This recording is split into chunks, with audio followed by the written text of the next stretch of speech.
Hey, welcome back to Dusty Desert Trails. In this episode, we're doing the town of Ballarat. It was first founded in 1897.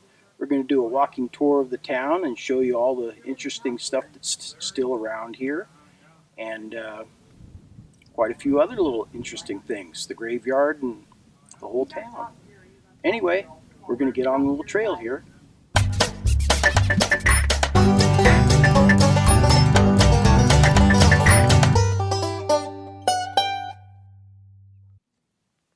Well, welcome to Ballarat.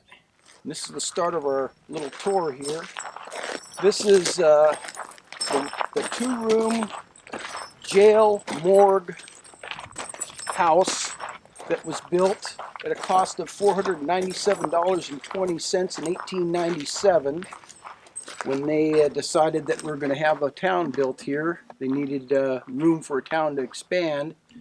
They first started a town up in Pleasant Canyon called Pleasant City, but had no room to expand, so they moved it down here to the flats where they had water. We have Post Office Springs over here, and we got this is the first building.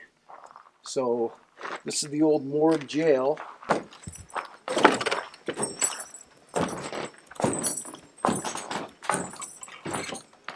It's one of the rooms here. Pretty basic. And I think the only time it only held drunks and a couple of dead people that are buried in the cemetery over there now.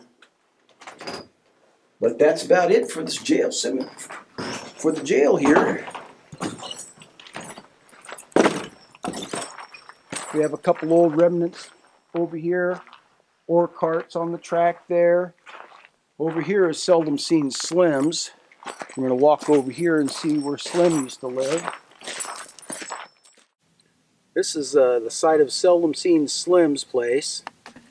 Now, Slim was the last resident of Ballarat. He arrived when Ballarat died in 1917.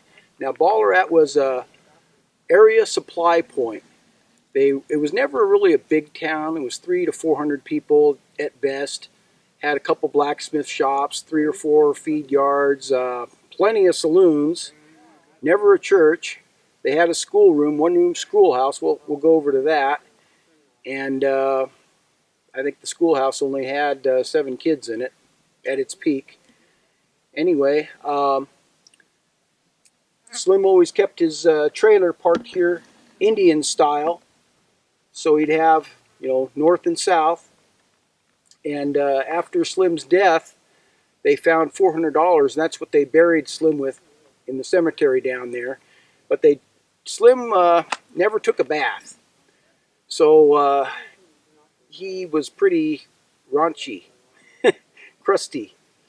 So you can imagine what his living quarters looked like.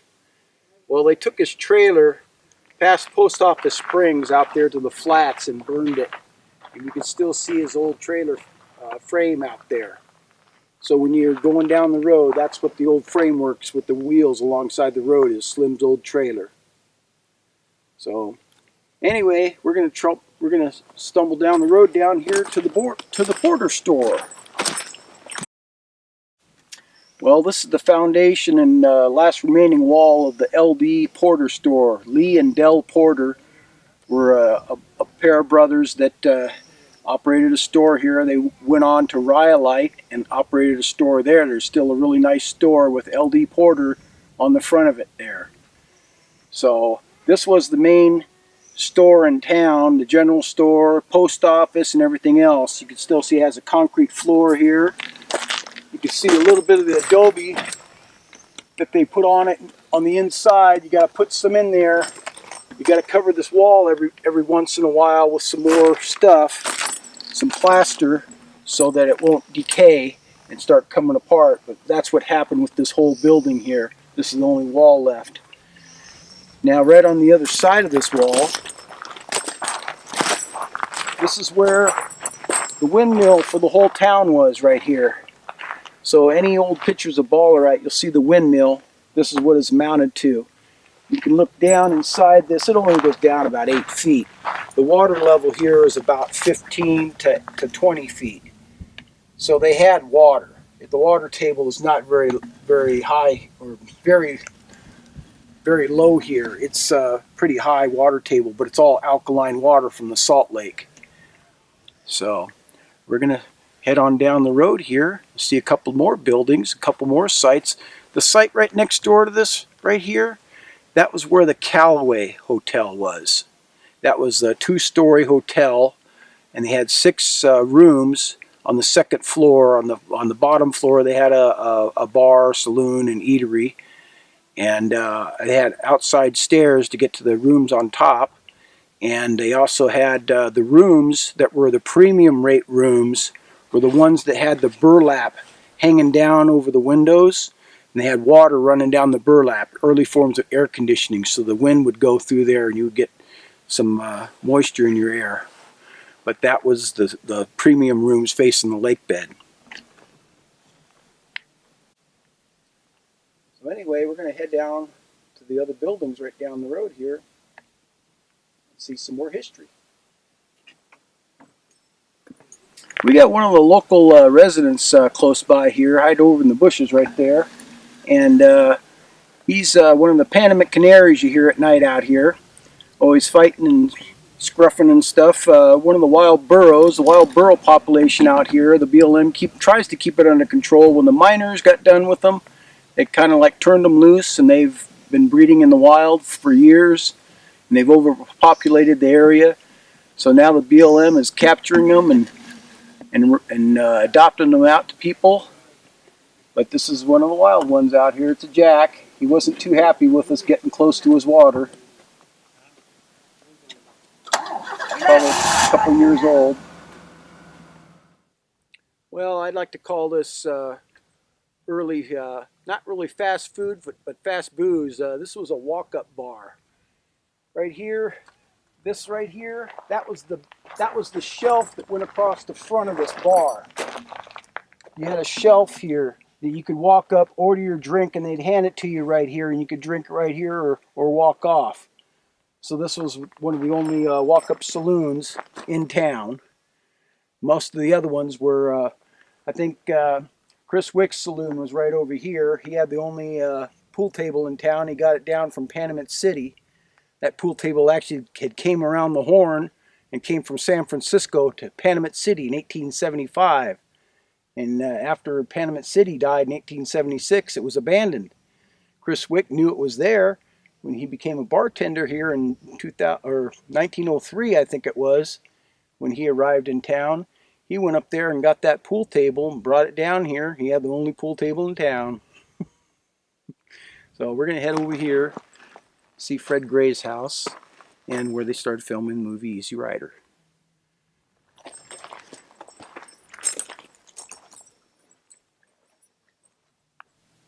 This is Fred Gray's old house. He was an area prospector, miner, explorer, whatever. He stayed in here until the 40s. I believe 44. I have a picture of him standing in front of this in 43 and 44 with a couple of the other guys that were still living in town here. You had another guy that was an assayer, and Sherlock. He was one of the area residents here too. Jim Sherlock, I believe it was, and he was believed to be a gunslinger from Montana, and he always had a loaded rifle above his doorstep. So we're going to go down to his house and see that. That's right next door. Well, we got some more homeless people on the move. They're walking down the road over here. We got, I think, a family of 5. And there's another family of 3 over that way. They're right alongside the road. Although, oh, nope, there's 4 over there now. Anyway, we got a family of 5 right over here. And they're not practicing safe sex.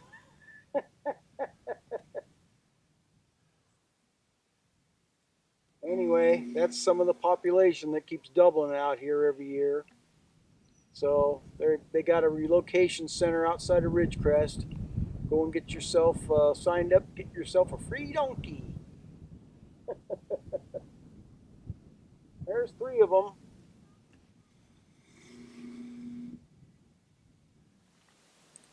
Well, we're talking about Jim Sherlock. His house was directly behind this dwelling here.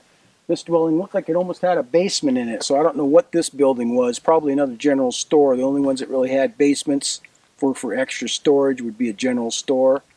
But this wall right here was in a very important movie in 1969.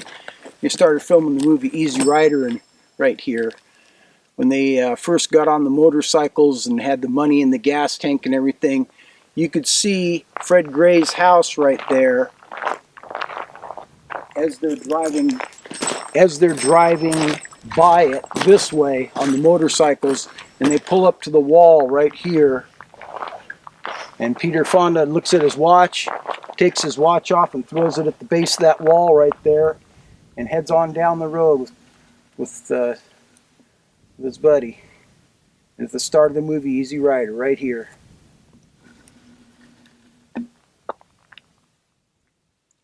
Well, Ballarat was found in 1897 following the discovery of the Radcliffe mine up in Pleasant Canyon. And it was never really a large town. It was named after a famous city in Victoria, Australia, I should say, not Austria. And Australia, the Ballarat in Australia, they come up with tremendous amounts of gold. So they named the town hoping, they would get more gold here. But the Radcliffe mine, it kind of played out in 1907. So when that died off, a lot of the area miners went to Skidoo and other miners' camps that were close by because of this. The mines kind of played out over here a little bit. But there were other mines. There were miners all over this area, all over this mountain range, and Ballarat was where they got their supplies from. So they always came here. If you wanted to go for a good 4th of July, you went to Ballarat. Because they had the most bars and everything else, the most entertainment and everything else going on here. So, yeah, Shorty Harris he'd walk all the way from Rhyolite to Ballarat for 4th of July. So it was pretty good. Anyway, we're going to continue our tour. Well, this is the old one-room schoolhouse here. They had a little building in the back where they hung their coats and had the stove and stuff. But they just had a little room here. It was maybe 10 by 12, not very big. And the front of this wall was adobe. And Shorty Harris was staying in here in 1933 when the wall fell on him. And the front wall fell on Shorty Harris. And that's what put him in the hospital where he finally died of pneumonia. So, yeah, this is Shorty's last residence here. And we're going to go over here. This was all the debris left over. They had this building. It was a movie set for a movie that they made in the 80s. I believe it was 1988 or 89. It was called Danger Zone. And it was kind of a mild porn film. I've never seen it. I don't know. But this was the building for it. We have a shot we'll put in. And the T thing over here was some type of whipping post. Bikini-clad girls, I don't know. So beyond that, I don't know any more than that about this set here, except Don, who used to be the caretaker here, was trying to be a stuntman. I don't know. I don't know. But we're going to head over here to the cemetery and see some of people's last resting places over here. Anyway, heading down the Dusty Desert Trail.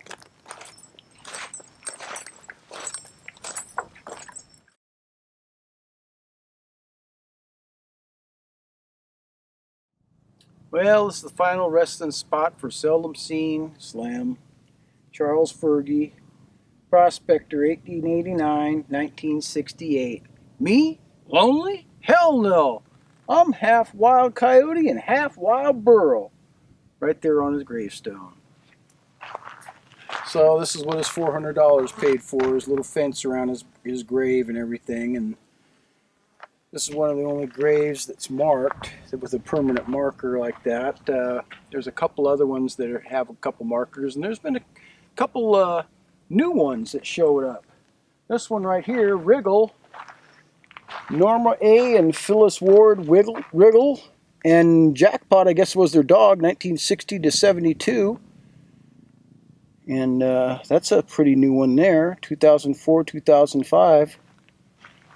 So we have a couple older ones here. I don't know if this is a child's one because it's smaller. I don't know anything about that one. This one here, Joseph H.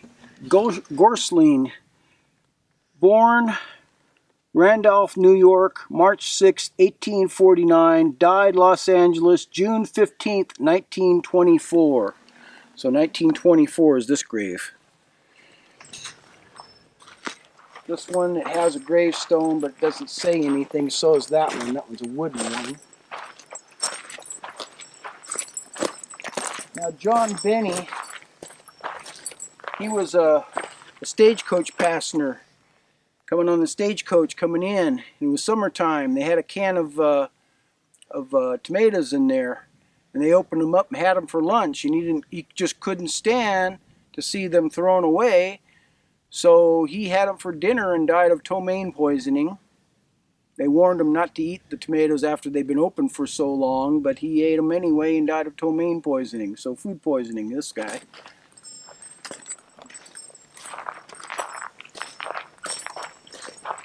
This one I don't have anything on, but you do have quite a few other ones. This one's got a, I don't know what this is on here. Those are bricks of some sort. This doesn't say doesn't have any grave markings on it. We're going to go down the one here with the pipes on it. That was one of the guy that owned the Ballarat town. He, I believe, is Neil Cummings Jr. I believe he died of oh, here's Michael Sherlock. Here's Michael Sherlock's gravestone here, 1860 to 1935. He was a town resident. And it was said that he was a gunslinger. He always had a loaded Winchester above his gun, or above his door. And he had a questionable past. He came from Wyoming, so they thought he was a gunslinger of some sort. And then this one here, Benjamin Smith Bennett, 1876, June 8th, 1937. I don't know if he had anything with the Bennett Arcane Party. I don't know. And then the big grave right there, that's Panamint Tom and his wife, local Indian chief. And Indian Ranch is right down the road. They used to live down there, but they're buried right there. And he was rumored to be 102 years old. So, but this is Neil Cummings Jr. He was buried here 1988. 1945 to 1988. And a couple other smaller graves down there. I'm sure if we got Lightfoot Louie over here, he could tell us a lot more information. But, you know, over the years, there's so much stuff that's just going away. This used to be shiny. I mean, these were like copper colored when they were first put in. When we first started coming out here. Now look at it. The desert just eats stuff up. You look at some of the wood. Just being in the desert sun out here and the wind, it really eats this stuff up. The town is slowly melting back into the soil where it came from, all the adobe. Because this was a whole adobe town. That's why there's hardly anything left. Because wood was so expensive to get here. So they made everything from local stuff. They would mix some mud up, a little bit of cement, a little bit of straw, and they would hold together and they would make the adobe walls. That's what these walls are that we were looking at over here. We're going to head back over to Ballarat, to the main part of the town, and we're going to see the last building that we know of. It's the Assay Office over there. And we'll do a little talk on the main building that's over there too. So let's head over there. Well, this is the old Assay Office. It was kind of a two-room structure. You had a little front room here, entryway, and then you went into the main part of the building. This is another example of the adobe walls. The adobe walls are all caved in on this. They finally gave way about 10 years. 10 years ago this was standing. And inside of here there was a couple walls, and on the walls the Manson family had stayed in here in 1968. 1968, key, because that's when the Beatles came out with the Helter Skelter song, and they wrote Helter Skelter on the wall in here 1968 because they stayed in here a couple nights. And this was the assay office. In the back corner you could see this square cabinet, and that's what the assayer, after he would heat up the ore in the crucibles, would strike the crucible cup and break it to get the ore out, or the final finished assayed product. And that's what he would hit it on, that table back there. We don't find any of the usual debris for an assay office here. The crucible cups we did see some when we were down at Goler Wash at the dump there at Barker Ranch. But the purpose of the assayer is to take an ore specimen, crush it, divide it into two separate equal parts, and then crush it all the way down, put it in his furnace, add his chemicals for whatever it is he's trying to separate, gold, silver, zinc, whatever it is. And from the small ore sample, he can tell you what your values are going to be, how many ounces per ton you're going to get out of this ore. So it's a very specific test. He would take the two ore samples. That's why they would split the ore and make the two ore samples, so it was a definite, okay, we got this much. You know, it's high or low only a little bit, not real high and real low. That's why they have the two ore samples, so they get accuracy. But that was one of the main things to find out what you had in your mind. You had to find out how much the ore value was, if it's worth to keep going, or the ore was too poor to work. You know, depending on the price of the ore at that time, it was maybe $6 an ounce. It was a lot of money back then. $3 a day.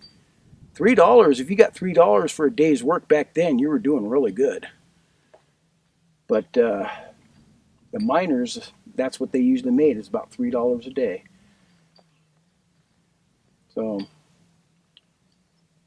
the assay office has a wood floor in here, wood roof, all the stuff that was coming down, and you can actually look in the walls. Look at this. They have the old can they're using for fill inside of the adobe there. And there's an old wine cork farther down stuck in there. So they used whatever they had available to make the walls and everything. This is the back door over here. There's another can inside the adobe over there. So they were using just whatever they could. This actually had windows in it. It was a nice structure. Windows and everything in it. Now look at it. You know, there was a guy, Roger Ball, that was staying here for a long time, and he was actually making some of the adobe blocks. He wanted to recreate some of the buildings and build the town again and make it a tourist attraction. And I guess the people that own the town didn't really want to get into that. I don't know at the time what the circumstances were, but he moved on down the road, and they've had a succession of caretakers here over the years. Rocky Novak is the current one. Lightfoot Louie was another one. He's a resident here now, but we've been coming out here for 30 years.